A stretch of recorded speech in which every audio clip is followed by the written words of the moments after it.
हम तो रखते हैं मुसलमानों का दीन, दिल से है खुदा में खत्मुल मुरसलीन, दिल से है खुदा में खत्मुल मुरसलीन, खत्मुल मुरसलीन।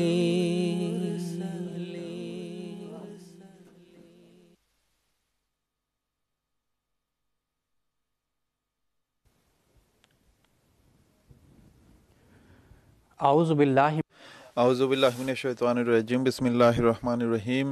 প্রিয় দর্শক, আসসালামু আলাইকুম ওয়া রাহমাতুল্লাহি ওয়া বারাকাতুহু। সুপ্রিয় দর্শক, আজ 23 নভেম্বর 2024 সন শনিবার। ইন্ডিয়া এখন রাত 10টা, আর জিএমটি অনুযায়ী এখন সন্ধ্যা 4:30। আর প্রিয় দর্শক, এই সময়টি হলো রাহে হুদা অনুষ্ঠানের সময়। প্রিয় দর্শক, কাদিয়ান দারুল আমান থেকে আমাদের লাইভ ডিসকাশন অনুষ্ঠান রাহে হুদার 4 পর্বের সিরিজ নিয়ে আমরা আপনাদের সামনে উপস্থিত হয়েছি। আজকের এই পর্ব এই সিরিজের 3য় পর্ব। প্রিয় দর্শক, যেমনটি আপনারা জানেন, রাহে হুদা প্রোগ্রাম লাইভ হওয়ার পাশাপাশি ইন্টারেক্টিভও বটে, অর্থাৎ আমাদের দর্শকরা নিজেদের প্রশ্নের মাধ্যমে আমাদের এই অনুষ্ঠানে যোগ দিতে পারে। আমাদের সাথে যোগাযোগের জন্য আমাদের দর্শকরা আমাদের যোগাযোগের সমস্ত মাধ্যমগুলো টেলিভিশন স্ক্রিনে দেখতে পাবেন। আপনারা আমাদের সাথে টেলিফোন লাইন দ্বারা যোগাযোগ করতে পারেন, অনুরূপভাবে টেক্সট মেসেজ, ফ্যাক্স মেসেজ এবং ইমেইলের সুবিধাও রয়েছে। আমরা স্টুডিও ডিসকাশনের পাশাপাশি আমাদের দর্শকদের প্রশ্ন এই স্টুডিওতে উপস্থিত আলেমদের কাছে উপস্থাপন করি এবং আমাদের আলেমরা এই প্রোগ্রামের মাধ্যমেই আমাদের দর্শকদের প্রশ্নের উত্তর দিয়ে থাকেন। প্রিয় দর্শক, এই পুরো সিরিজ জুড়ে আমরা আহমদিয়া মুসলিম জামাতের প্রতিষ্ঠাতা সৈয়দনা হযরত মির্জা গোলাম আহমদ কাদিয়ানী, হযরত মসিহে মাউদ ও প্রতিশ্রুত মাহদী আলাইহিস সালামের পুস্তক তোহফা গোলরবিয়া সম্পর্কে আলোচনা করছে। আজকের পর্বে এই বিষয়ে আলোচনার জন্য আলেমদের যে প্যানেল এখানে স্টুডিওতে উপস্থিত আছেন তাদের সাথে পরিচয় করিয়ে দিচ্ছে। মোহতরম মৌলানা মুনির আহমদ খাদেম সাহেব এবং মোহতরম মৌলানা শেখ মুজাহিদ আহমদ শাস্ত্রী সাহেব আজকের পর্বে খাকসারের সাথে আলোচনায় যোগ দেবেন। আমি তাদের উভয়কে স্বাগত জানাচ্ছি। প্রিয় দর্শক, উম্মতে মুহাম্মদিয়া সাল্লাল্লাহু আলাইহি ওয়াসাল্লামের সংশোধনের জন্য শেষ যুগে আগমনকারী সত্তা, যাকে মহানবী সাল্লাল্লাহু আলাইহি ওয়াসাল্লাম ঈসা ইবনে মরিয়ম প্রদান করেছেন এবং ইমাম মাহদীর উপাধিতে ভূষিত করেছেন, তার মান ও মর্যাদা হাদিসেও বর্ণিত হয়েছে। মহানবী সাল্লাল্লাহু আলাইহি ওয়াসাল্লাম আগমনকারী মসিহে মাউদকে হাকাম ও আদাল, আল ইমামুল মাহদী, খলিফাতুল্লাহ, নবিউল্লাহ, রসুলুল্লাহ এবং খলিফাতুর রসুল এর উপাধিতে স্মরণ করেছেন। প্রিয় দর্শক, সৈয়দনা হযরত মির্জা গোলাম আহমদ কাদিয়ানী আলাইহিস সালাতু ওয়াস সালাম এসব ভবিষ্যৎবাণী অনুযায়ী আল্লাহ তাআলার পক্ষ থেকে মসিহে মাউদ ও মসিহ আলাইহিস সালাম হিসেবে আগমন করেছেন। আর তিনি আলাইহিস সালাতু ওয়াস সালাম আল্লাহ তাআলার কাছ থেকে ইলহাম লাভ করে এই দাবি করেছেন যে আমি সেই মসিহে মাউদ এবং মাহদী যার হাতে অবশেষে ইসলাম অন্য সকল ধর্মের উপর বিজয় লাভ করবে। প্রিয় দর্শক, এই সংক্ষিপ্ত ভূমিকার পর খাকসার আজকের পর্বের প্রথম প্রশ্ন মোহতরম মৌলানা মুনির আহমদ খাদেম সাহেবের কাছে এটি রাখতে চাই যে সৈয়দনা হযরত আকদাস মসিহে মাউদ আলাইহিস সালাতু ওয়াস সালাম দাজ্জালের যে তাফসীর বর্ণনা করেছেন সেটি সম্পর্কে আপনাকে আলোচনার অনুরোধ করছি। বিসমিল্লাহির রহমানির রহিম।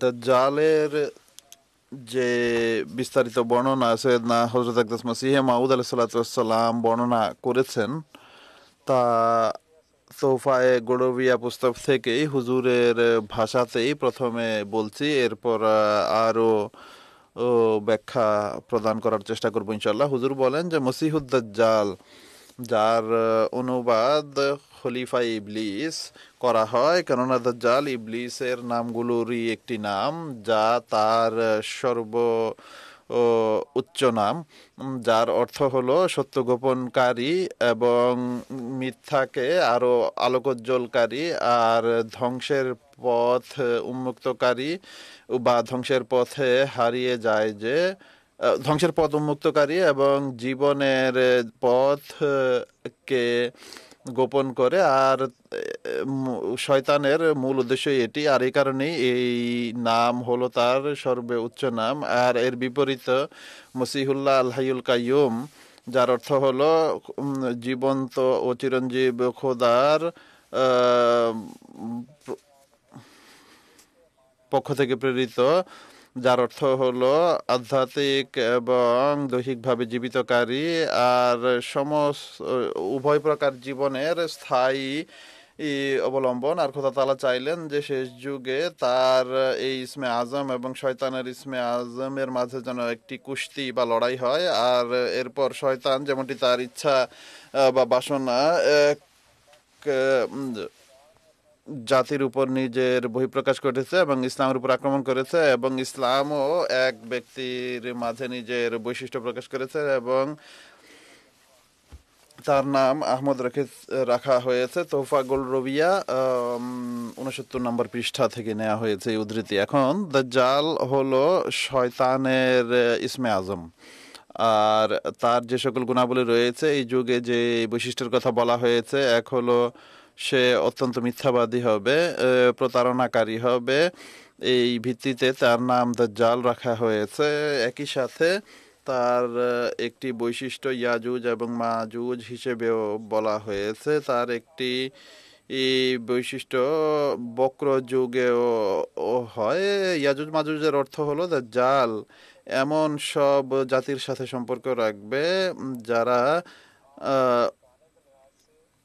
আগুনকে উস্কে দেওয়ার ক্ষেত্রে অনেক বেশি কাজ করবে। তাদের কারখানা, তাদের কলকারখানা আগুন দ্বারা পরিচালিত হবে। যুদ্ধ লড়াইয়েও তারা আগুনকে ব্যবহার করবে। ইয়াজুজ মাজুজ, কেননা আরবিতে আজিজ বলা হয়, অর্থাৎ আগুনকে প্রজ্বলিত করা। আরেকটি নাম দাজ্জালের বা তার বৈশিষ্ট্য এটি বর্ণনা করা হয়েছে ফায়েজে আওয়েজ, অর্থাৎ বক্রতা রয়েছে তার বৈশিষ্ট্য। তার কোনো কাজেই সোজা বিষয় নেই। তার একটি নাম হলো জোয়াল্লিন। জোয়াল্লিনের অর্থ হলো সে খ্রিস্টানদের সাথে সম্পর্ক রাখবে। আর একটি নাম হলো মাকজুব, যে সূরা ফাতিহা থেকে যা বলা হয়েছে যে সেই দাজ্জাল আগমনকারী ইমাম মাহদী এবং মসিহে মাউদের অস্বীকার করে খোদা তাআলার ক্রোধের লক্ষ্য বস্তুতে পরিণত হবে। তো এই সমস্ত কিছু দাজ্জালের বৈশিষ্ট্য বর্ণনা করা হয়েছে যে তার এই বৈশিষ্ট্য হবে। আর এখন হযরত আকদাস মসিহে মাউদ আলাইহিসসালাম এই পুস্তকেই এর আরো বিস্তারিত বর্ণনা করেছেন। এখানে তিনি বলেন যে দাজ্জাল সম্পর্কে যদি আহমদী মোল্লাদের যে সকল চিত্র তারা অঙ্কন করেছে বা তারা যে সকল গল্প বানিয়েছে সেগুলোর প্রতি তাকালে আপনি দেখবেন যে সেগুলো খুবই অদ্ভুত এবং এক ব্যক্তিকে তারা কল্পনা করে যার দাঁত বেরিয়ে আছে এবং যার মাথায় শিং রয়েছে এবং এমন এক অদ্ভুত মানবীয় রূপ তাকে দেওয়া হয়েছে যে অনেক বিশাল আকৃতির হবে এবং বলা হয় যে সে দাজ্জাল এবং এই যুগে প্রকাশিত হবে। অথচ দাজ্জালের বাস্তবতার সাথে এর কোনো মিল নেই।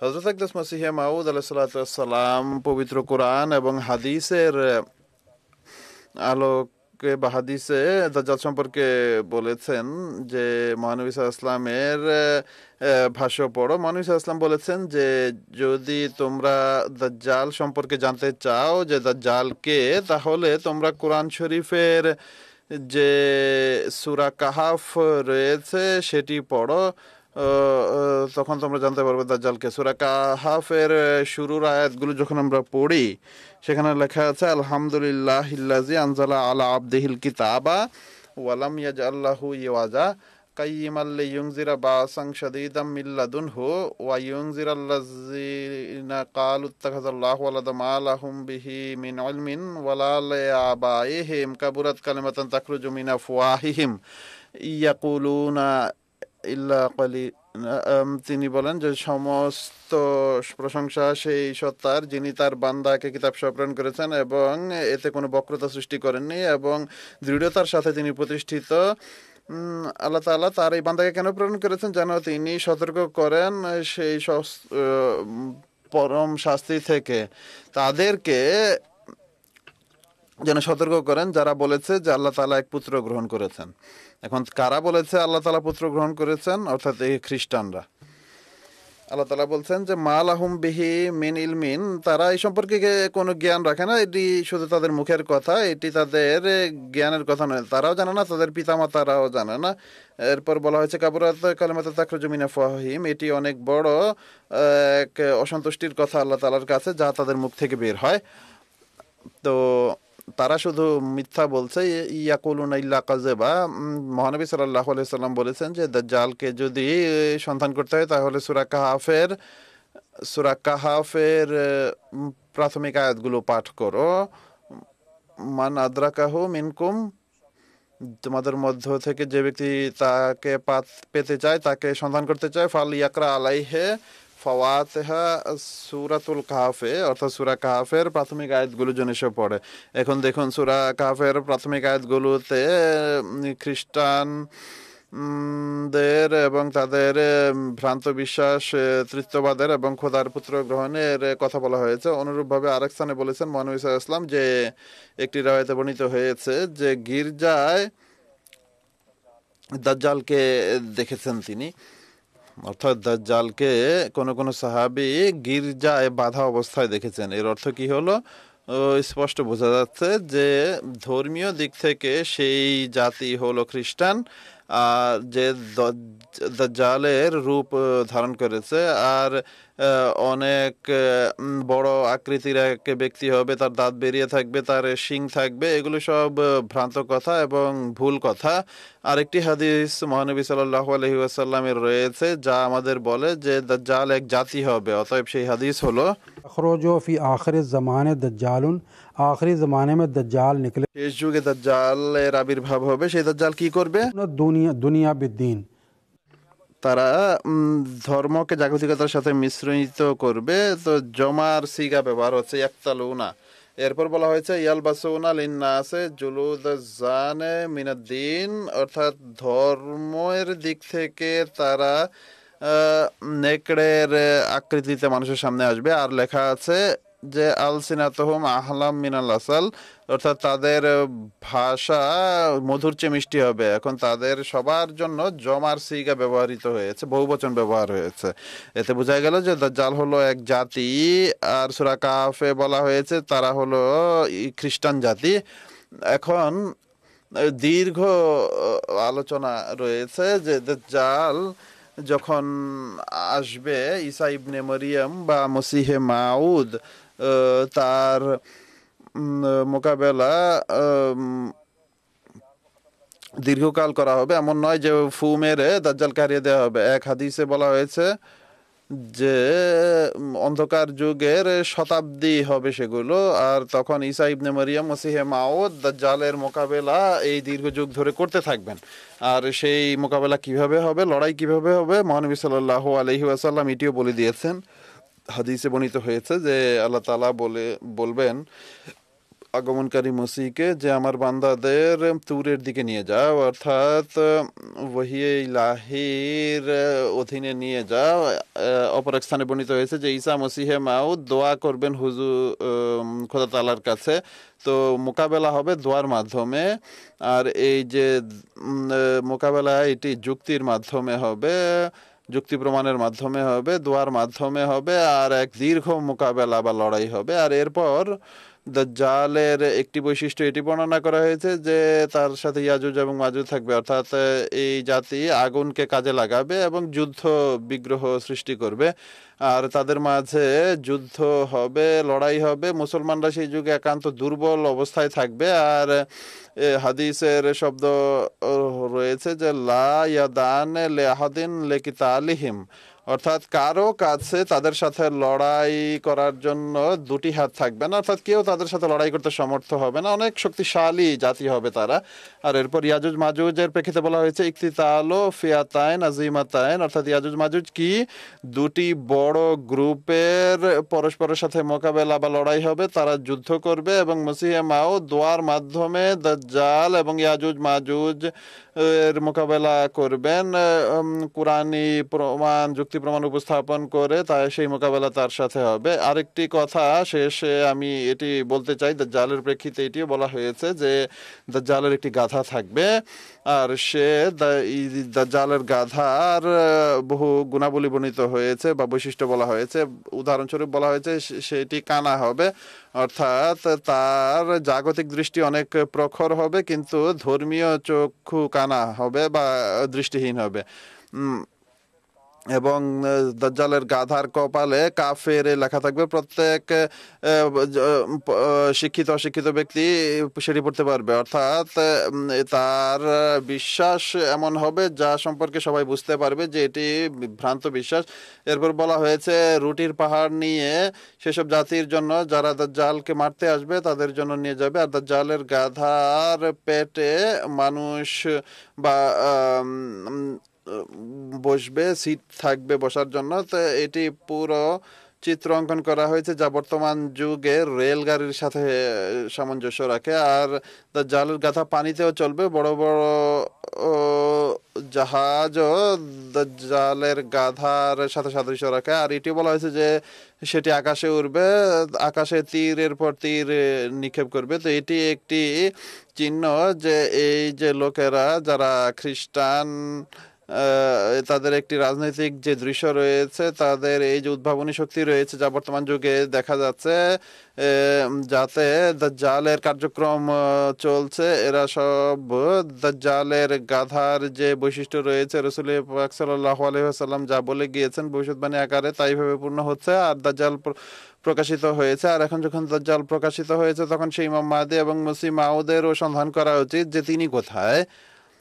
এমন তো হতে পারে না যে পথভ্রষ্টতার খলিফা আসতে থাকবে, ইবলিসের খলিফা আসতে থাকবে আর রহমানের খলিফা অনুপস্থিত থাকবেন।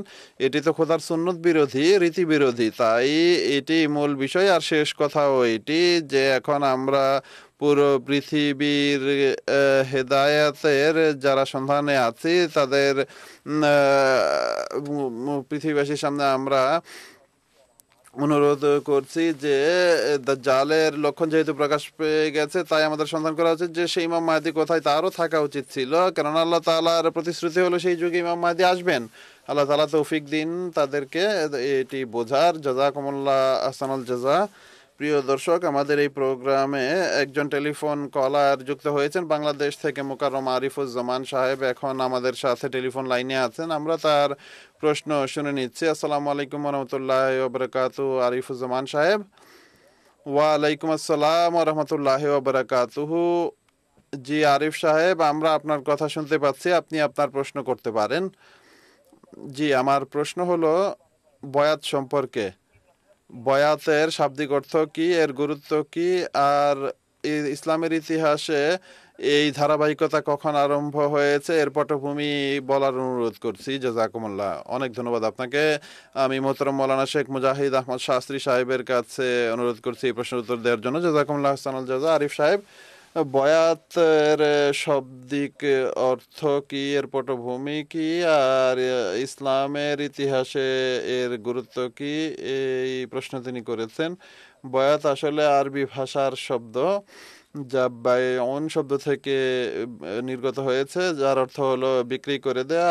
আর পরিভাষা এর অর্থ হলো এটি যে কোনো ব্যক্তি নিজেকে সম্পূর্ণভাবে অন্যের হাতে সঁপে দেয়া। এখন তার নিজের কোনো কামনা বাসনা থাকবে না, বরং যার হাতে সে নিজেকে বিক্রি করে দিয়েছে তার নির্দেশনা অনুযায়ী এবং তার পথ নির্দেশনা অনুযায়ী সে জীবন পরিচালিত করে। বয়াতের সিলসিলা এবং সুন্নত মহানবী সাল্লাল্লাহু আলাইহি ওয়াসাল্লামের জীবন থেকে আমরা দেখতে পাই। মহানবী সাল্লাল্লাহু আলাইহি ওয়াসাল্লাম মক্কায় যখন 40 বছর বয়সে আল্লাহ তাআলার নির্দেশে নবুয়তের দাবি করেন, তখন একটানা 13 বছর তিনি সেখানে তাবলীগ করেন। মক্কার কুরাইশদের দুর্ভাগ্য যে তাদের অধিকাংশই তাকে অস্বীকার করেছে। মহানবী সাল্লাল্লাহু আলাইহি সাল্লামের এই পবিত্র রীতি ছিল যে তিনি হজের মোবারক দিনগুলিতে বিভিন্ন গোত্র আসতো, বিভিন্ন প্রতিনিধি দল আসতো, তাদের কাছে যেতেন তিনি এবং তাবলীগ করতেন। মদিনার দুটি কাফেলা, অস এবং খাজরাজের কিছু লোক এক বছর, যা ইসলামের ইতিহাসে দেখা যায় যে 11 সনের ঘটনা এটি, তখন সেখানে তারা যায় হজের জন্য। মহানবী সাল্লাল্লাহু আলাইহি সাল্লাম তাদের কাছে গিয়ে তাবলীগ করেন। এই উপলক্ষে তাদের মধ্য থেকে 6 ব্যক্তি মহানবী সাল্লাল্লাহু আলাইহি সাল্লামের হাতে বয়াত করার সৌভাগ্য লাভ করে। এটি বয়াতে উকবা উলা বা প্রথম উকবার বয়াত বলা হয়। এরপর মহানবী সাল্লাল্লাহু আলাইহি সাল্লামের জীবনী পাঠে আমরা আরো দেখতে পাই যে 2 বছর পর এই অস এবং খাজরাজ গোত্রের লোকদের মধ্য থেকে 70-এর অধিক লোক দ্বিতীয় উকবার বয়াতে বয়াত করেছে। এরপর মহানবী সাল্লাল্লাহু আলাইহি ওয়াসাল্লামের জীবনে আমরা বয়াতের রিজওয়ানও দেখতে পাই, যা হুদাইবিয়ার সন্ধির সময় 6ষ্ঠ হিজরি সনে মহানবী সাল্লাল্লাহু আলাইহি ওয়াসাল্লাম করেছিলেন এবং যার উল্লেখ সৈয়দনা হযরত আমিরুল মুমিনিন হযরত রবিন ইসরাইল আজিজ নিজের কয়েকটি বিগত খুতবায় এর উল্লেখ করেছেন যে কিভাবে হযরত উসমানকে প্রেরণ করা হয় যখন এই সংবাদ প্রচারিত হয় যে কুরাইশরা তাকে বন্দী করেছে এবং তাকে হত্যা করেছে। তখন মহানবী সাল্লাল্লাহু আলাইহি ওয়াসাল্লাম একটি গাছের নিচে এই বয়াত নিয়েছিলেন এবং নিজের একটি হাতকে হযরত উসমানের হাত আখ্যা দিয়েছেন এবং বলেছেন যে তার পক্ষ থেকে আমি নিজের হাত রেখে এই বয়াত নিয়েছি। আর কোরআন শরীফে বিশেষভাবে এই বয়াতের উল্লেখ করা হয়েছে এবং এর জন্য একটি সূরা ফাতার 19 নম্বর আয়াতের উল্লেখ করা হয়েছে। তবে আল্লাহ তাআলা বলেছেন, আনিল মুমিনিনা ইজ ইউবাইউনাকা তাহতা শাজারাতা, কে আল্লাহ তাআলা, অর্থাৎ আল্লাহ তাআলা সন্তুষ্ট হয়েছেন তাদের উপর যারা বয়াত করেছিল। এরপর আরো যখন আমরা দেখি যে মহানবী সাল্লাল্লাহু আলাইহি ওয়াসাল্লাম আগমনকারী প্রতিশ্রুত মসিহ এবং মাহদির হাতে বয়াত সম্পর্কে বিশেষভাবে ইঙ্গিত দিয়েছেন। আর সেখানে আবু দাউদের হাদিস হয়েছে খুরুজুল মাহদি বাবে যে মহানবী সাল্লাল্লাহু আলাইহি ওয়াসাল্লামের ভাষ্য প্রত্যেক উম্মতের জন্য তুমুহু ফাবায়উহু ওয়ালাউ হাবওয়ান আলা সালজ, কে অর্থাৎ হে মুসলমানরা, যখন তোমরা সেই ইমাম মাহদিকে দেখতে পাবে, তাকে পাবে, তার হাতে বয়াত করবে, যদিও বা তোমাদেরকে বরফের পাহাড়ের উপর দিয়ে হামাগুড়ি দিয়ে যেতে হয়, তবুও কেন? ফাইন্নাহু খলিফাতুল্লাহিল মাহদি, যে তিনি খোদার পক্ষ থেকে মাহদি হবেন। এরপর এই নির্দেশের অধীনেই মহানবী হযরত মসিহ মাউদ আলাইহিস সালাম 12 জানুয়ারি 1889 সনে একটি বিজ্ঞাপন প্রকাশ করেন, যেখানে তিনি জামায়াতে আহমদিয়ায় অন্তর্ভুক্ত হওয়ার জন্য 10টি বয়াতের শর্ত প্রকাশ করেন। আর এর পূর্ণতা তিনি 23 মার্চ 1889 সনে লুধিয়ানায় করেন এবং এই বয়াতের মাধ্যমে খোদা তাআলার যে সকল কল্যাণ এবং বরকতের প্রকাশ হয় তার যদি উল্লেখ আমি করতে চাই, তাহলে আমরা দেখি যে হযরত খলিফাতুল মসিহ আউয়াল রাদিয়াল্লাহু তাআলা আনহু, মাওলানা নুরউদ্দিন রাদিয়াল্লাহু তাআলা আনহু এটি বর্ণনা করেছেন। তিনি সর্বপ্রথম বয়াত করেছিলেন যে হযরত মসিহ মাউদ আলাইহিস সালাম অন্যান্য ব্যক্তিদের হাতে হাত রেখে বয়াত করেছিলেন, কিন্তু আমার বয়াত হুজুর আমার হাতের কবজি ধরে বয়াত গ্রহণ করেছেন। তারিখে আহমদিয়াতেও আহমদিয়াতের ইতিহাসে এটি বর্ণিত হয়েছে যে আব্দুল্লাহ সানোয়ারি সাহেব বর্ণনা করেন যে প্রথম বয়াত যখন হয় লুধিয়ানায়, তখন এক ব্যক্তি এসে হযরত মসিহ মাউদ আলাইহিস সালামের কাছে এসে এই নিবেদন করে যে এই বয়াতের লাভ কি, আমি কি মহানবী সাল্লাল্লাহু আলাইহি ওয়াসাল্লামের সাক্ষাৎ লাভ করতে পারবো? তখন মহানবী হযরত মসিহ মাউদ আলাইহিস সালাম বলেন যে হ্যাঁ, যার প্রতি আল্লাহ তাআলা কৃপা করবেন সে অবশ্যই মহানবী সাল্লাল্লাহু আলাইহি ওয়াসাল্লামের সাক্ষাৎ লাভ করতে পারবে। আব্দুল্লাহ সানোয়ারি সাহেব বলেন যে এই কথা বলতে গিয়ে হুজুর আমার দিকে তাকান, আর সেই রাতে আল্লাহ তাআলার কৃপায় আমি মহানবী সাল্লাল্লাহু আলাইহি ওয়াসাল্লামের সাক্ষাৎ লাভ করি। তো বয়াত ইসলামের একটি অংশ, মহানবী সাল্লাল্লাহু আলাইহি ওয়াসাল্লামের সুন্নাত দ্বারা প্রমাণিত। কোরআন শরীফে বয়াতের রিজওয়ানের প্রেক্ষিতে বিশেষভাবে এর উল্লেখ রয়েছে, আর মুসলমানদের জন্য বিশেষভাবে এই নির্দেশনা রয়েছে যে তারা যেন ইমাম মাহদির হাতে বয়াত করে। সেই ইমাম মাহদি 1889 সনের 23 মার্চ এই ধারাবাহিকতা আরম্ভ করেছেন, আর যার ফলশ্রুতিতে আজ আল্লাহ তাআলার কৃপায় 200-র অধিক দেশে আহমদিয়া মুসলিম জামাত প্রতিষ্ঠিত আছে। অনেক ধন্যবাদ আপনাকে। প্রিয় দর্শক, আরেকজন টেলিফোন কলার আমাদের এই প্রোগ্রামে যোগ দিয়েছেন জার্মানি থেকে খালেদা রানা সাহেবা টেলিফোন লাইনে আছেন। আমরা তার প্রশ্ন শুনতে চাচ্ছি এখন। আসসালামু আলাইকুম রহমতুল্লাহ খালেদা রানা সাহেবা। জি ওয়ালাইকুম আসসালাম রহমতুল্লাহ। আমি আমার সব ভাইয়ের সমীপে সালাম উপস্থাপন করছি। আমি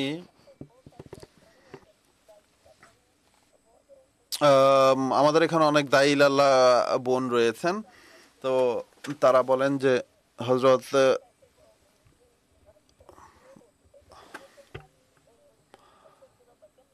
আমি वाली आई थी कि जैसे कि वो हजरत मरियम उठा के लेके आई अपने कबीले की तरफ बच्चे को, तो वो लोग कहने लगे कि जो लफ्ज है वह उसको बात लंबी नहीं करती। तो फिर वो बच्चा बोल पड़ा कि मैं अल्लाह का नबी हूँ और मुझे अल्लाह ताला ने सलामती है उस दिन पे जिस दिन मैं पैदा हुआ हूँ, सलामती है उस दिन पे जिस दिन मैं उसको पोत होऊंगा और फिर मैं उठाया जाऊंगा। तो फिर ये आए थे जब मैंने उनके पास उनको पेश की, सबको रिकॉर्डिंग की मैंने, बड़ी मेहनत की। उनके आगे फिर उनकी वही है कि क्या कहें कब उनका चिट्ठा है, वो कहते हैं कि हदीस लगाने लगे कि हदीस के बगैर नहीं समझ सकते। और फिर कहते हैं कि नमाज का बताएं कि कहाँ इकट्ठा लिखा हुआ है नमाज का। मैंने कहा ये आप जो बातें कर रहे हैं गलत कर रहे हैं, कलमा भी नहीं पता कहीं लिखा हुआ। ऐसे तो फिर हर चीज़ से करें। हज़रत ईसा के दौर में भी नमाज का जिक्र है, ज़कात का जिक्र है, वो कहाँ कर रहे हैं? इस पर थोड़ी रोशनी डाल दें। दज्जाल का काम बहुत अच्छा कर दिया। অনেক ধন্যবাদ আপনাকে। আপনার প্রশ্ন পেয়েছি। তার প্রশ্ন হলো হজরত মরিয়ম আলাইহিসসালাম এবং হজরত ঈসা আলাহ ইসলামের জন্মের পর যখন তার গোত্রে ফিরে যান তখন তারা বিভিন্ন কথা আরম্ভ করেছিলেন। তো এই প্রসঙ্গে তিনি প্রশ্ন করেছেন যে এই ঘটনা কি, এই সম্পর্কে সংক্ষেপে বলার জন্য মোহতরম মৌলানা মুনির আহমদ খাদেম সাহেবের কাছে সংক্ষেপে বলার অনুরোধ করছি। হজরত ঈসা আলাইহিসসালামের মা হজরত মরিয়ম আলাইহিসসালাম, যাকে আল্লাহ তাআলা নিজ নিদর্শন হিসেবে পুত্র দান করেছিলেন, বিনা পিতায় তিনি জন্মগ্রহণ করেছিলেন। তো তখন জাতির বড় বড় লোক যারা ছিল সর্দার প্রকৃতির, তারা তাকে অপবাদ দিতে থাকে যে তুমি এটি কি মন্দ কাজ করেছো যে সন্তান জন্ম দিয়েছো, তার তো কোনো পিতা নেই। তার মাতা তখন তাদের প্রতি ইঙ্গিতে করেন যে এই যে সন্তান, এর কাছেই তোমরা জিজ্ঞেস করে নাও। তো মানুষ তখন এই কথা বলে, যারা সেখানে দাঁড়ানো ছিল তারা বলে যে সে তো গতকালও দোলনায় দোল খেত আমাদের সামনে, আমরা তাকে কি জিজ্ঞেস করব, তুমি আমাদেরকে বলো বা তুমি আমাদের সাথে কথা বলো। তো এর অর্থ এটি নয় যে যখন তিনি দোলনায় ছিলেন সেই দোলনায় থাকার সময় তিনি উত্তর দিয়েছেন, এর অর্থ এটি নয়। বরং তারা তাকে এক ছোট শিশু মনে করছিল। তাদের বিপরীত সকল যুগেই এমনই হয়েছে। হজরত মুসলেহ মাউদ রাদিয়াল্লাহু তাআলা আনহু এর যুগে যখন তার বিরোধীরা মাথা চাড়া দেয়, জামাতের কিছু আলেম যখন বিরোধিতা করে, তখন তারা বলতে যায় সে তো গতকালকের শিশু, আমাদের সামনেই খেলাধুলা করেছে, আমরা কিভাবে তার হাতে বয়াত করতে পারি। সমস্ত যুগেই এমনই হয়েছে। হজরত ঈসা আলাইহিস সালাম সম্পর্কেও সেখানকার যত বুজুর্গরা ছিল তারা বলতো যে কাইফা নুকাল্লিমু মান কানা ফিল মাহদে সাবিয়া, অর্থাৎ এর সাথে আমরা কি কথা বলবো, গতকালকের শিশু আমাদের সামনে যে দোলনায় খেলাধুলা করেছে, অর্থাৎ ছোট বয়সের বলে তার সাথে কথা বলতেই চাচ্ছিল না তারা। তার মাতা বলেন যে এমন নয়, তার কথা শোনো, তার দলিল শোনো। তো এর অর্থ এটি নয় যে সম্পূর্ণ 2 বছর বা 3 বছর বয়সেই হযরত ঈসা আলাইহিস সালাম এমন করেছেন, না, বরং তিনি যখন বুঝতে শিখেন তখনকার বয়সের কথা বলা হচ্ছে। তার মাতা বলেন যে তার সাথে কথা বলো। তারা বলে যে এর সাথে কি কথা বলবো, সে তো গতকাল পর্যন্ত আমাদের সামনে ঝুলায় বা দোলনায় খেলতো। মূল কথা হলো তাকে ছোট্ট তুচ্ছ মনে করতো, তার সাথে কথা বলতে চাইতো না। তারা বলা হয় যে তোমরা কথা বলো। তখন হযরত ঈসা আলাইহিস সালাম যখন কিনা তার বোঝার বয়স হয়েছে, তিনি নিজেই উত্তর দিয়ে আরম্ভ করেন।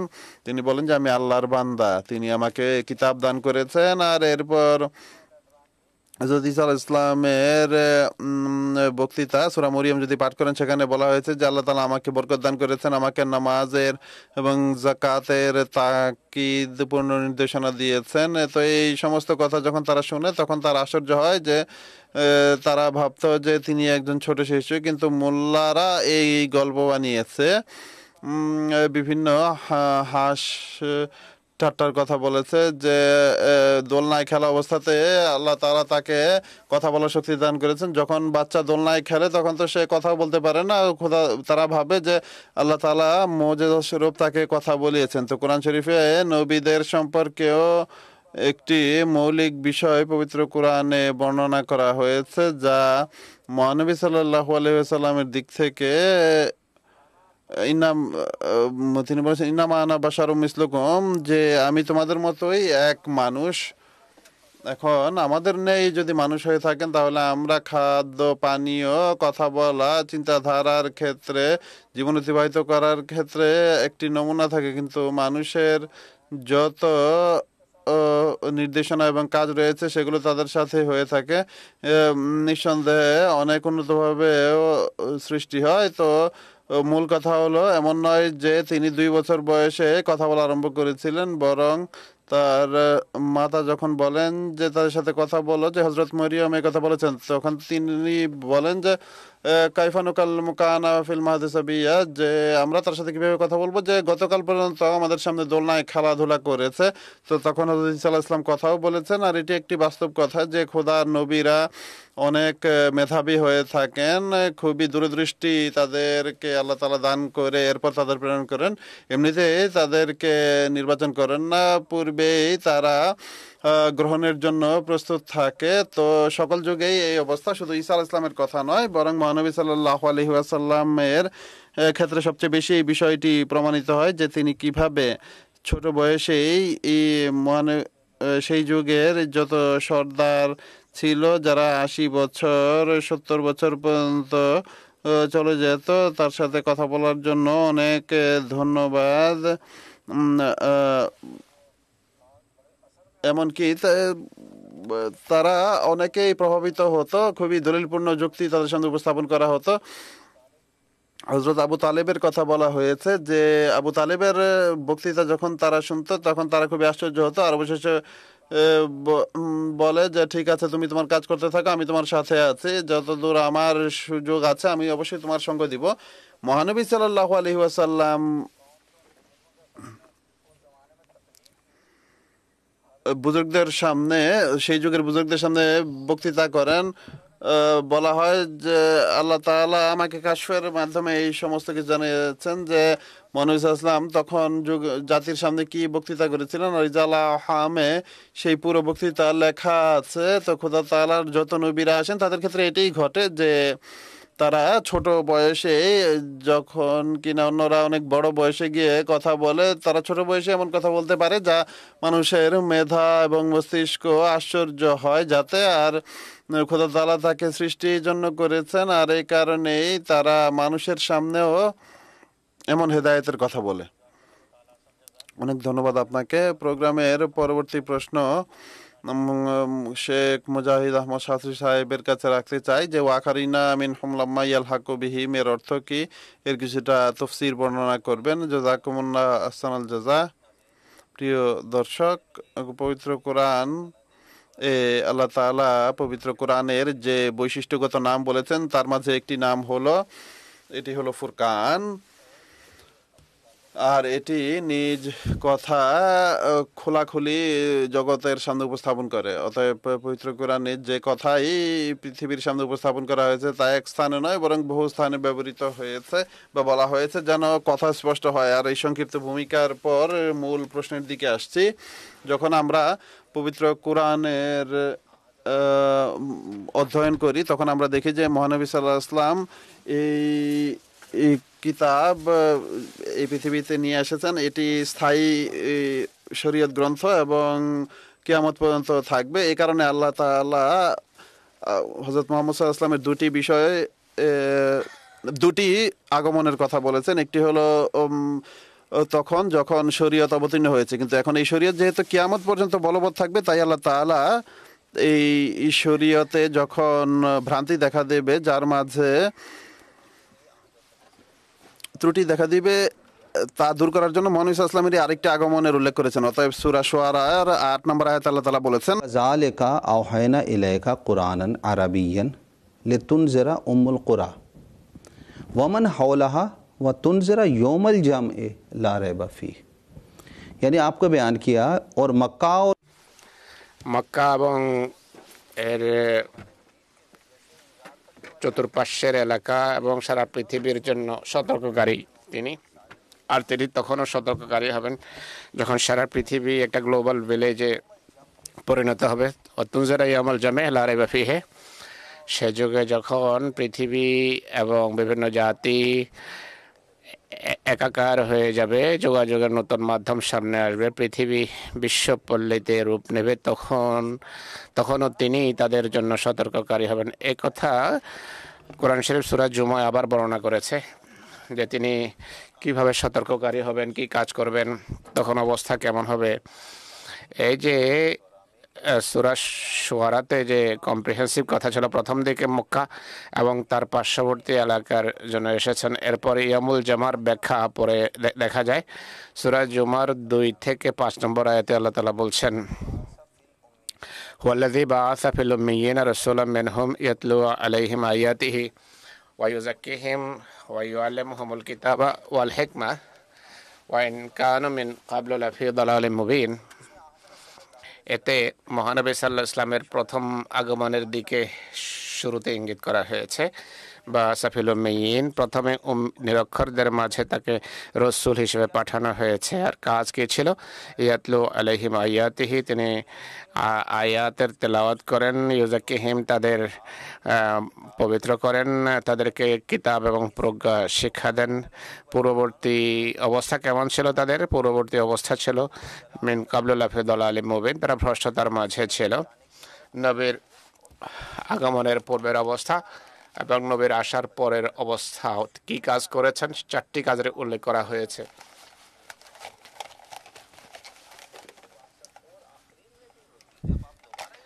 আবার বলেন ও আখারিনা মিনহুম, তিনি কোরআন একটি স্থায়ী শরীয়ত, যেভাবে আমি বললাম। এই আয়াত যখন অবতীর্ণ হয়, বুখারীর কিতাবুত তাফসিরে উল্লেখিত আছে যে তখন সেখানে যেসব সাহাবী ছিলেন তাদের একজন প্রশ্ন করেন, কুলতু মান হুম ইয়া রাসূলুল্লাহ, হে আল্লাহর রাসূল, এই যে দ্বিতীয় আগমন হবে আপনার, কাদের মাঝে আপনি আসবেন? ফালাম ইউরাজিউহু, মহানবী এর উত্তর দেননি। হাত্তা সালাসান, সে ব্যক্তি 3 বার মহানবীর কাছে একই প্রশ্ন রাখেন। এরপর তিনি বলছেন, ফিনা সালমানুল ফারসি, আমাদের মাঝে সালমান ফারসি ছিলেন। ওয়াদা রাসূলুল্লাহ সাল্লাল্লাহু আলাইহি সাল্লাম, মহানবী তার কাঁধে হাত রাখেন এবং বলেন, সুম্মা কালা, মহানবী হাত রেখে বলেন, লাউ কানাল ঈমানু ইনদা সুরাইয়া লানালাহু রাজুলুন আও রিজালুম মিন হাউলাই, ঈমান সুরাইয়া নক্ষত্রে যদি চলে যায়, এদের মধ্য থেকে কিছু মানুষ আবার ঈমানকে ফিরিয়ে আনবে। কোরআনের আয়াত এবং এর সাথে আমরা যখন এই হাদিসটা রাখি, তার থেকে এর ফলে 2-3টি কথা পরিষ্কারভাবে জানা যায়। এতে এমন কোনো ব্যক্তির আসার সংবাদ দেয়া হয়েছে যিনি মহানবীর প্রতিচ্ছবি হবেন এবং মহানবীর গুণাবলী নিয়ে আবার আসবেন। দ্বিতীয় সংবাদ এটি দেয়া হয়েছে যে তার যে মান্যকারী তারা হবে মিনহুম, যেভাবে প্রথম সাহাবীরা ছিলেন মান্যকারী ছিলেন, এরাও সাহাবীদের রঙে রঙিন হবেন। তৃতীয় কথা যা বলেছেন তা হলো সে ব্যক্তি পারস্য বংশীয় হবেন, পারস্যবাসীদের অন্তর্ভুক্ত হবেন, আরব হবেন না। চতুর্থ কথা যা বলেছেন তা হলো তার যুগের কথা। যুগ কোনটি হবে? এমন যুগ হবে যখন ঈমান পৃথিবী থেকে সুরাইয়াতে চলে যাবে, অজ্ঞতা ছড়িয়ে যাবে, ধর্ম নামে মাত্র রয়ে যাবে। এমন সময় আল্লাহ তাআলা তাকে আবির্ভূত করবেন। আর এই যুগে আল্লাহ তাআলা অনুগ্রহপূর্বক জামাতে আহমদিয়ার প্রতিষ্ঠাতা হযরত মির্জা গোলাম আহমদ কাদিয়ানীকে প্রতিশ্রুত মসিহ এবং মাহদি হিসেবে পাঠিয়েছেন। আখারিন তার মাধ্যমে আখারিনদের মাঝে মহানবীর আবির্ভাবকে পূর্ণ করেছেন। উম্মতে মুহাম্মদিয়ার বুজুর্গরাও সেটি বর্ণনা করেছেন। হযরত শাহ ওলিউল্লাহ মুহাদ্দিস দেহলভির প্রসিদ্ধ রওয়ায়েত রয়েছে, খায়রুল কাসির পুস্তকে তিনি সেটি বর্ণনা করেছেন। হযরত মসিহ মাউদ আলাইহিস সালাম জামাতে আহমদের প্রতিষ্ঠাতা যে তাফসীর বর্ণনা করেছেন তা আমি দর্শকদের সামনে তুলে ধরতে চাই। হুজুর বলেন, ওয়া আখারিনা মিনহুম লাম্মা ইয়ালহাকু বিহিম, এই আয়াতের অর্থ হলো চরম ভ্রষ্টতার পর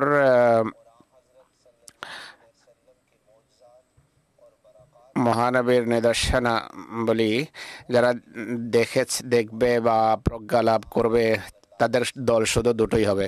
প্রথম দল হলো মহানবীর সাহাবীদের দল, যারা মহানবীর আবির্ভাবের পূর্বে ভয়াবহ অজ্ঞতায় এবং ভয়াবহ অমানিসায় নিমজ্জিত ছিল। এরপর খোদার কৃপায় তারা মহানবীর যুগ পেয়েছেন আর নিদর্শনাবলী স্বচক্ষে প্রত্যক্ষ করেছেন, ভবিষ্যৎবাণী পূর্ণ হতে দেখেছেন। তাদের মাঝে ইয়াকিন বা বিশ্বাস এমন পরিবর্তন আনে যে যেন তাদের একটা আত্মাই রয়ে গেছে। দ্বিতীয় শ্রেণী উল্লেখিত আয়াত অনুসারে সাহাবীদের মতো হবে, তারা মসিহ মাউদের দল, কেননা এই দলটিও সাহাবীদের মতো নিদর্শনাবলী দেখবে আর ভ্রষ্টতা এবং মানিসার পর তারা হেদায়েত পাবে। আর আয়াত আখারিনা মিনহুমে এই দলকে মিনহুম আখ্যায়িত করা হয়েছে, অর্থাৎ সাহাবীদের অনুরূপ তাদেরকে আখ্যা দেওয়া হয়েছে। এটি বিষয়ের দিকে ইশারা যে যেভাবে সাহাবীরা মহানবীর মুজিজা দেখেছেন, ভবিষ্যৎবাণী পূর্ণ হতে দেখেছেন, একইভাবে আখারিনও তা দেখবে। আর মধ্যবর্তী যুগ এই নেমত থেকে পূর্ণ অংশ পায়নি। আইয়ামুস সোলার রেফারেন্স, এটি মসিহ মাউদের বই। তো কোরআনের এই তাফসীর অর্থাৎ সূরা জুমায় মহানবীর একটি দ্বিতীয় আগমনের কথা বলা হয়েছে। কোন যুগে তিনি আসবেন তা স্পষ্ট করা হয়েছে। তার মান্যকারীরা সাহাবীদের রঙে রঙিন হবেন। কোরআন পাঠে আমরা বুঝতে পারি দল দুটোই, একটি প্রথম যুগে ছিল, দ্বিতীয়টি শেষ যুগে হওয়ার কথা। তাই সকল শ্রোতা এবং দর্শকদের মিনতি করে বলছি, কোরআন মনোযোগ সহকারে পড়ুন। যে আগমনকারী প্রতিশ্রুত মহাপুরুষের খাতামান নবীন ইসলাম সংবাদ দিয়েছিলেন আর যিনি বারবার তার দাবি তুলে ধরছেন, নিজের সত্যতার নিদর্শনাবলী পৃথিবীর সামনে উপস্থাপন করছেন, তার সত্যতা মানুন এবং গ্রহণ করুন। আল্লাহ তাআলা সব মুসলমানকে এর সামর্থ্য এবং তৌফিক দান করুন। জাযাকাল্লাহ। প্রোগ্রামের পরের প্রশ্ন মনির খাদেম সাহেবের কাছে জিজ্ঞেস করব। হযরত মসিহ মাউদ আলাইহিস সালাতু ওয়াস সালাম সূরা আসর থেকে আখেরি যুগ, এটি যে আখেরি যুগ সেই ব্যাখ্যা উপস্থাপন করেছেন। মসিহ মাউদকে আল্লাহ তাআলা দিব্য দর্শনে জানিয়েছেন যে সূরায়ে আসর, সূরাতুল আসর এই যুগের সূরা আসরে যুগের কথা উল্লেখ করা হয়েছে। হযরত আদম থেকে শুরু করে আমাদের যুগ পর্যন্ত এটি ৬,০০০ বছর। আমরা ৭০০০ বছরে পা রেখেছি। হুজুরের শব্দ হলো, আল্লাহ তাআলা আমাকে দিব্য দর্শনের মাধ্যমে সংবাদ দিয়েছেন সূরা আসরের সাংখ্যমান থেকে বোঝা যায় হযরত আদম থেকে মহানবী পর্যন্ত, মহানবীর পবিত্র যুগ পর্যন্ত, অর্থাৎ নবুয়তের ২৩ বছরের পূর্ণ যুগ বা পূর্বের কিছু যুগের সাথে মিলিয়ে ৪,৭৩৯ বছর দাঁড়ায়। যুগের সূচনা থেকে মহানবীর মৃত্যু পর্যন্ত চন্দ্র হিসাবে এই বছর দাঁড়ায়। এটি থেকে বোঝা গেল যে মহানবী সাল্লাল্লাহু আলাইহি সাল্লাম পঞ্চম হাজারে জন্মগ্রহণ করেছেন। মহানবী পঞ্চম হাজার বছরে জন্মগ্রহণ করেছেন। আর সৌর হিসেবে এই সংখ্যা দ্বারা ৪,৫৯৮। এটি থেকে বোঝা যায় যে কোরআনের হিসাব অনুসারে সূরা আসরের সাংখ্যমান বা কোরআন যা জানা যায় তা কোরআনের জ্ঞানগত নিদর্শনাবলীর একটি, যে সম্পর্কে বিশেষভাবে আমাকে, অর্থাৎ আমি যে শেষ যুগের মাহদী, তাকে আল্লাহ তাআলা এই সংবাদ দিয়েছেন এই সাংখ্যমান সম্পর্কে। আল্লাহ তাআলা আমাকে জানিয়েছেন যে সূরা আসরে আল্লাহ তাআলা এই যুগ সম্পর্কে আমাকে সংবাদ দিয়েছেন যে আদম থেকে শুরু করে মহানবী পর্যন্ত মোট কত বছর ছিল এবং এই যুগ পর্যন্ত এটি মোট কত বছর দাঁড়ায়। হাদিস এবং কোরআন আর পুরনো গ্রন্থাবলী থেকে জানা যায় যে পৃথিবীর আয়ুষ্কাল হলো 7 দিন। মসিহ মওউদ আলাইহিসসালাম এর ব্যাখ্যা করেছেন যে কোরআন শরীফে আল্লাহ তাআলা বলছেন, ইন্না ইয়াওমান ইনদা রাব্বিকা কালফি সানাতিম মিম্মা তাউদুন, সূরা হজের আয়াত। তোমার প্রভুর একদিন সহস্র বা হাজার বছরের সমান, আমাদের 1000 বছর আর আমাদের প্রভুর একদিন সমান। 7 দিনের অর্থ হলো 7000 বছর। সে 7000 বছরের তাফসীরও মুসলিম ইসলাম করেছেন। মুসলিম ইসলাম বলেন 7000 বছরে 1000 হেদায়েতের যুগ হয়ে থাকে, দ্বিতীয় 1000 হয়ে থাকে ভ্রষ্টতার যুগ, অমানিসার যুগ হয়ে থাকে।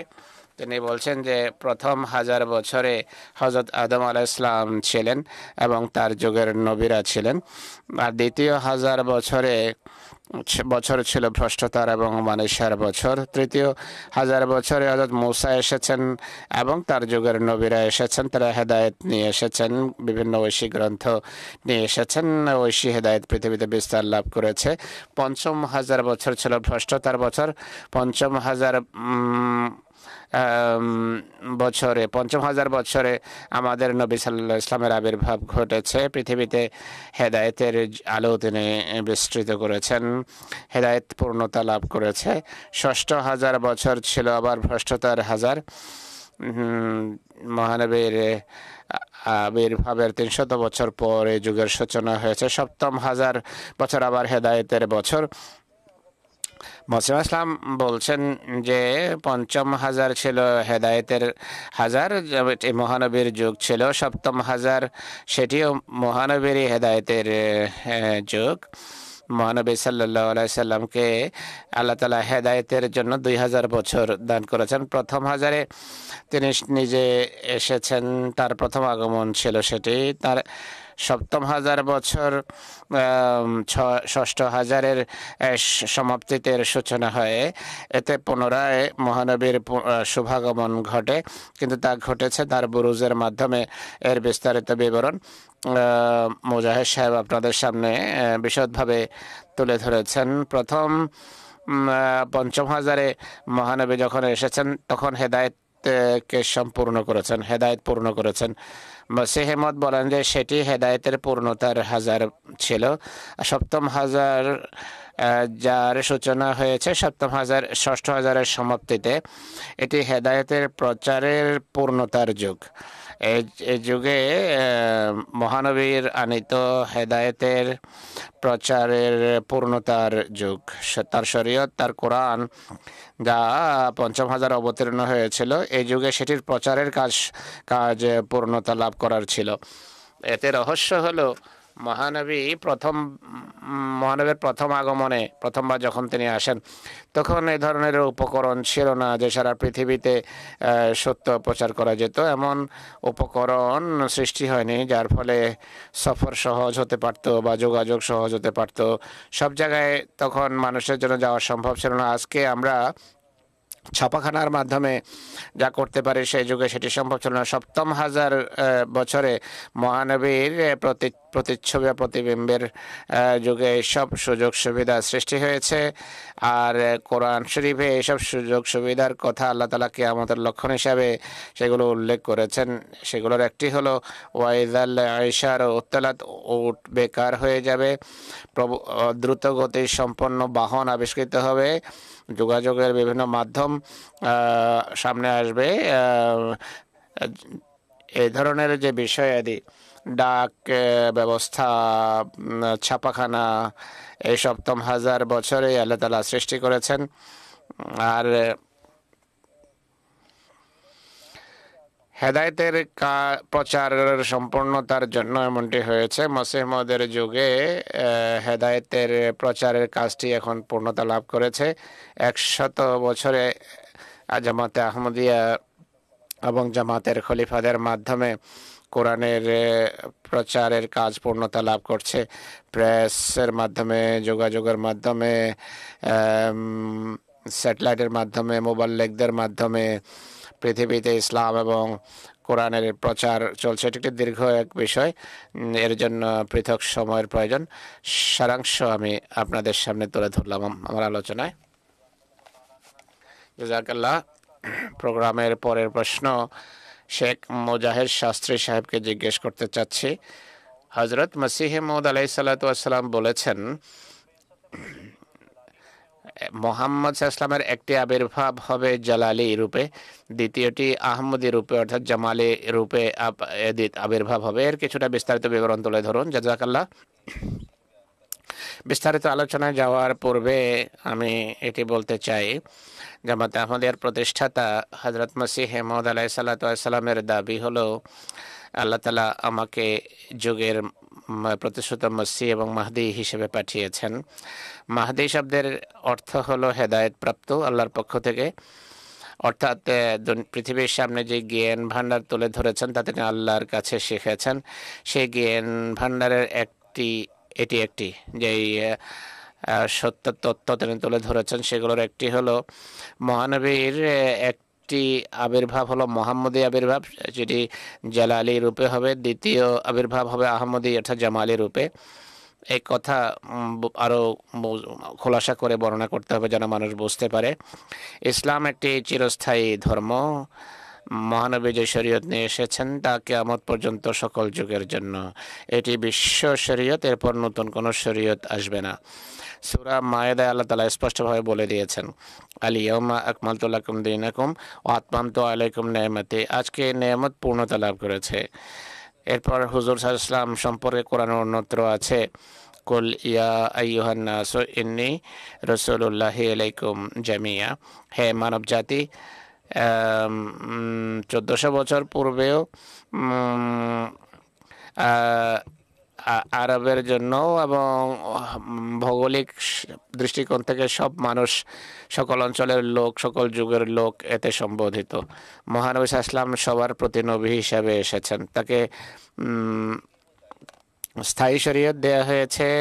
যে পদমর্যাদা তিনি প্রদত্ত হয়েছেন তা সমস্ত মানব জাতির জন্য, কিয়ামত পর্যন্ত আগত সকল মানব জাতির জন্য। তাই মহানবীর দুটো আগমনের কথা বলা হয়েছে, যার বিস্তারিত আলোচনা এর পূর্বে হয়েছে। একবার আখারেনদের মাঝে আর একবার আউয়ালেনদের মাঝে। এর সাথে সংশ্লিষ্ট আরেকটি বিষয় তোফা গরলবী বর্ণনা করেছে মসিহ মউদ। প্রথমটি ছিল হেদায়েতের পূর্ণতার যুগ, মহানবীর প্রথম আবির্ভাবে কোরআন পূর্ণ হেদায়েত।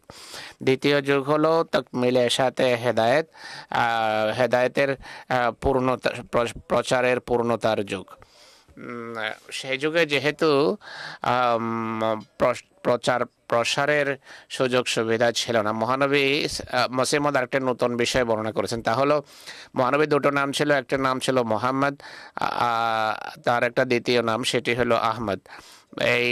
এটি হলো হুজুরের জামালি নাম। মোহাম্মদ নামের ছিল প্রতাপ, আর এই নাম রাখার কারণ হলো মহানবীর যুগে দরবারের মাধ্যমে মুসলমানদের এবং মহানবীকে নিশ্চিহ্ন করার অপচেষ্টা হয়েছে। আল্লাহ তাআলা মোহাম্মদ নামের যে বৈশিষ্ট্য, এর ভিত্তিতে তাকে দরবারের মাধ্যমে মোকাবেলার অনুমতি দিয়েছেন। তিনি যেহেতু কামেল নবী, তাই তার জীবনের দুটো যুগ আমরা দেখতে পাই। তাতে মোহাম্মদী বৈশিষ্ট্য এবং আহমদী বৈশিষ্ট্য দুটোই প্রকাশিত হওয়া আবশ্যক। আহমদ অর্থাৎ প্রশংসাকারী, এটি জামালি বৈশিষ্ট্য। এর আবির্ভাব এটি দেখতে পাই মহানবীর মক্কার জীবনে। 40 বছর বয়সে তিনি নবী হওয়ার দাবি করেন। 13 বছর অনবরত ধৈর্য, অবিচলতা, দোয়া এবং সবরের মাধ্যমে কাটিয়েছেন। এরপর দেখলেন যে তাবলীগের জন্য কোনো সুযোগ নেই। আল্লাহর অনুমতি সাপেক্ষে সেখান থেকে হিজরত করেন। মক্কার কুরাইশ সেখানেও তার পিছু ধাওয়া করে, আক্রমণ করে, তখন আল্লাহ তাআলা তাকে আত্মরক্ষামূলকভাবে যুদ্ধ করার অনুমতি দিয়েছেন। তো এর মাধ্যমে মোহাম্মদী বৈশিষ্ট্যের বিকাশ ঘটে। মহানবীর শরীয়ত যেহেতু স্থায়ী, তাই শেষ যুগের জন্য মহানবীর যে দ্বিতীয় আগমনের কথা রয়েছে তা আহমদী বৈশিষ্ট্যের সাথে সম্পর্ক রাখে। সেটি জামালি রূপে হবে, যেখানে প্রতাপের কোনো স্থান নেই। এ সম্পর্কে বলেন রাসূলুল্লাহ যে ইয়াজাউল হারব, সেই যুগে মোহাম্মদ রাসূলুল্লাহর আহমদী বিকাশের যুগে যুদ্ধের অবসান ঘটবে। তরবারির মাধ্যমে সেই যুগে কোনো কাজ হবে না, বরং আত্মশুদ্ধি আর কলম আর আল্লাহর সাথে সম্পর্কের মাধ্যমে প্রচার প্রসারের কাজ হবে। মাসিহ ইসলাম তোফা গলবিয়াতে এটি উল্লেখ করেছেন, আর অন্যত্র উল্লেখ করা হয়েছে। 1901 সনে যখন আদমশুমারি হয় তখন মাসিহ ইসলাম বিস্তারিত লিখেছেন। তিনি বলেছেন, তিনি তার এই জামাতের নাম আহমদিয়া মুসলিম জামাত রেখেছেন। আহমদিয়া শব্দ আহমদ বৈশিষ্ট্য থেকে নেওয়া হয়েছে। হযরত মসিহ মাউদ তখন ব্যাখ্যা করেছেন যে কেন আহমদিয়া জামাত নাম রেখেছেন। সেখানে তিনি মোহাম্মদী এবং আহমদী সিফতের কথা উল্লেখ করেছেন। সেগুলোর একটি আমি উল্লেখ করব। হুজুর বলেন, আমাদের নবী সাল্লাল্লাহু আলাইহি ওয়াসাল্লামের দুটো নাম ছিল, একটি মোহাম্মদ সাল্লাল্লাহু আলাইহি ওয়াসাল্লাম, দ্বিতীয় নাম হলো আহমদ সাল্লাল্লাহু আলাইহি ওয়াসাল্লাম। মোহাম্মদ নাম ছিল জালালি, আর এতে এক সুপ্ত ভবিষ্যৎবাণী ছিল যে মহানবী সেসব শত্রুকে তরবারির মাধ্যমে শাস্তি দেবেন যারা তরবারি দ্বারা ইসলামের উপর হামলা করেছে আর শত শত মুসলমানকে হত্যা করেছে। কিন্তু আহমদ হলো জামালি নাম, অর্থাৎ মহানবী পৃথিবীতে শান্তি এবং নিরাপত্তার বিস্তার করবেন। আল্লাহ দুটো নামকে বন্টন করেছেন এইভাবে যে মক্কার জীবনে আহমদ নামের বিকাশ ঘটে, সকল প্রকার ধৈর্যের নির্দেশ ছিল। মদিনার জীবনে মোহাম্মদ নামের বিকাশ ঘটে। এতে ভবিষ্যৎবাণী এটি ছিল যে সেই যুগে পুনরায় আহমদ নামের বিকাশ ঘটবে। এমন এক ব্যক্তি আবির্ভূত হবেন যার মাধ্যমে রাসূলুল্লাহর আহমদী অর্থাৎ জামালি বৈশিষ্ট্যের বিকাশ ঘটবে এবং সকল যুদ্ধের অবসান হবে। এই উদ্ধৃতির এটি হলো সংক্ষিপ্ত ব্যাখ্যা। মোহাম্মদ ইসলামের মোহাম্মদী এবং আহমদী বৈশিষ্ট্যের মাঝে এখন আহমদী বৈশিষ্ট্যের যুগ। এর মাধ্যমে জামাত আহমদের সারা পৃথিবীতে ভালোবাসা সবার জন্য, ঘৃণা কারোর জন্য নয়, এর ভিত্তিতে ইসলামের সুন্দর শিক্ষা প্রচার করে চলেছে। জাযাকুমুল্লাহ। শুধু এর মাধ্যমে আজকের এপিসোডের সমাপ্তির দ্বারপ্রান্তে আমরা অনুষ্ঠানের শেষের দিকে হযরত মসিহ মাউদ আলাইহিস সালাতু ওয়াস সালামের একটা উদ্ধৃতি আমি উপস্থাপন করব। হযরত মসিহ মাউদ আলাইহিস সালাতু ওয়াস সালাম বলেন, আমি যা কিছু বলি খোদা তাআলা আমার সামনে প্রকাশ করেছেন যে একটি সত্য, যার খোদার সত্তায় বিশ্বাস থাকে, যে কোরআন এবং মোহাম্মদ রাসূলুল্লাহ সাল্লাল্লাহু আলাইহি ওয়াসাল্লামকে সত্য হিসাবে বিশ্বাস করে, তার জন্য এই যুক্তি যথেষ্ট যে আমার কথা শুনে নীরব থাকা। কিন্তু যারা ধৃষ্টতা দেখায় তাদের কোনো চিকিৎসা নেই। আল্লাহ তাআলা নিজেই তাদেরকে বোঝাবেন। আমার বিষয়ে তাড়াহুড়া করো না, বরং নিয়তের স্বচ্ছতা এবং নিরপেক্ষ হৃদয়ে চিন্তা করো। মলফুজাত থেকে নেওয়া হয়েছে এটি। দর্শক, এরই মাধ্যমে আজকের এই এপিসোডের সমাপ্তি ঘটছে। ইনশাল্লাহ আগামী এপিসোডে একই বিষয়ে আলোচনা অব্যাহত থাকবে। আমাদেরকে অনুমতি দিন। আসসালামু আলাইকুম ওয়া রাহমাতুল্লাহি ওয়া বারাকাতুহু। के यही नूर खुदा पाओगे, लो तुम्हें तौर तसल्ली का बताया हमने। आओ लोगों के यही नूर खुदा पाओगे, लो तुम्हें तौर तसल्ली का बताया